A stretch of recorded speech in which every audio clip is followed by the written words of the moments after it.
Howdy. This is my video of how I self-administer an IV medication. So I'm going to start off with inserting these vials of medicine into this IV drip bag. First of all, I'll put the gloves on. And now you may be asking, why does he do this? Why does this guy do his own IV? Well, one, saves a lot of time. I could go ahead and let a nurse do it at some pumping station, I call it, or at a hospital or whatever. That takes up all my day. This way, I get to do what I want all day and then do this after my day is done. And that's brilliant, as far as I'm concerned. So first thing we do is clean the top of all of these. Right?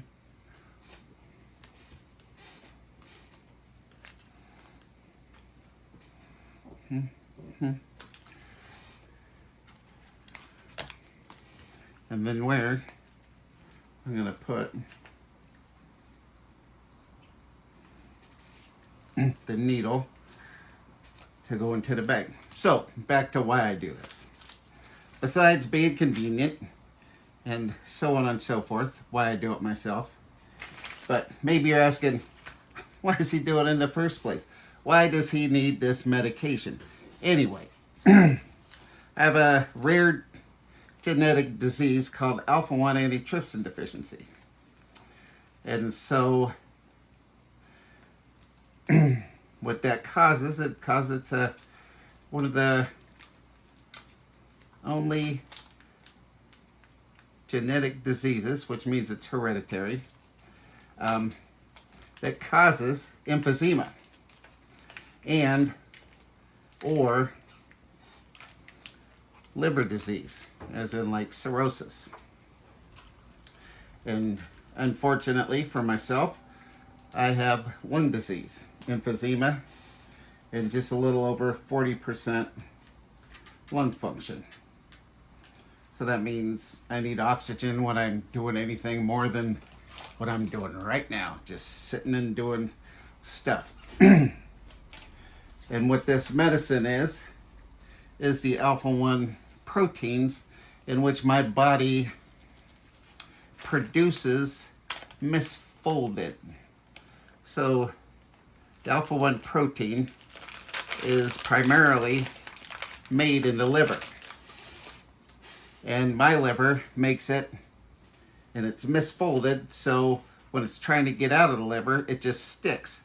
And that's one reason why the liver disease for some people. My liver so far is good.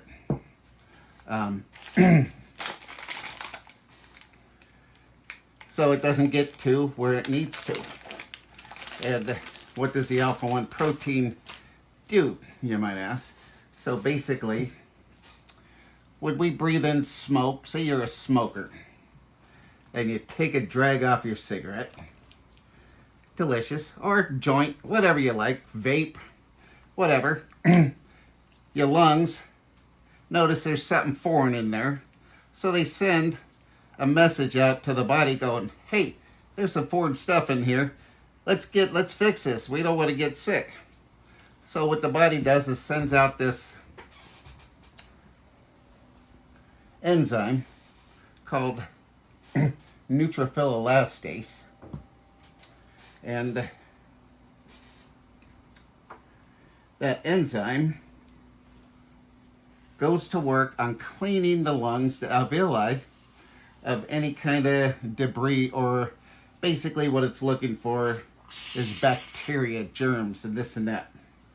And so this neutrophil elastase is a destroyer of tissue. Basically, it goes in there, it just starts eating everything in the lungs it could get its hands on.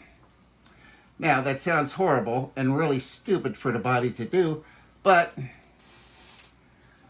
what happens is, once that stuff is released, it goes in there, does its job, and then the alpha-1 proteins goes in and shuts down the neutrophil elastase, or in other words, neutralizes it.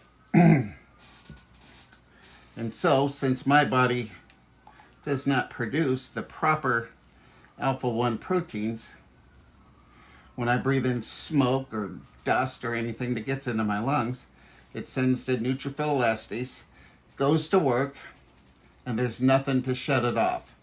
So what happens is it just continues to destroy the lungs. Now luckily, when we're born with 25% more lung tissue than we need. So, for you smokers and vapors and, whatever, weeders, don't get me wrong, I did my share. You might be all right because you have all this extra lung tissue. And I was told by some very smart pulmonologist, and he said if you took all your lung tissue and spread it out, that it would cover a tennis court. So that's a lot of lung tissue. So what I'm trying to say is the process of the neutrophil elastase causing the type of lung disease in which I have takes a good period of time. I'm 55 years old, and I really didn't notice having the lung difficulties until about 10, 12 years ago. And at that time I went to Kaiser, and they diagnosed me with COPD and asthma.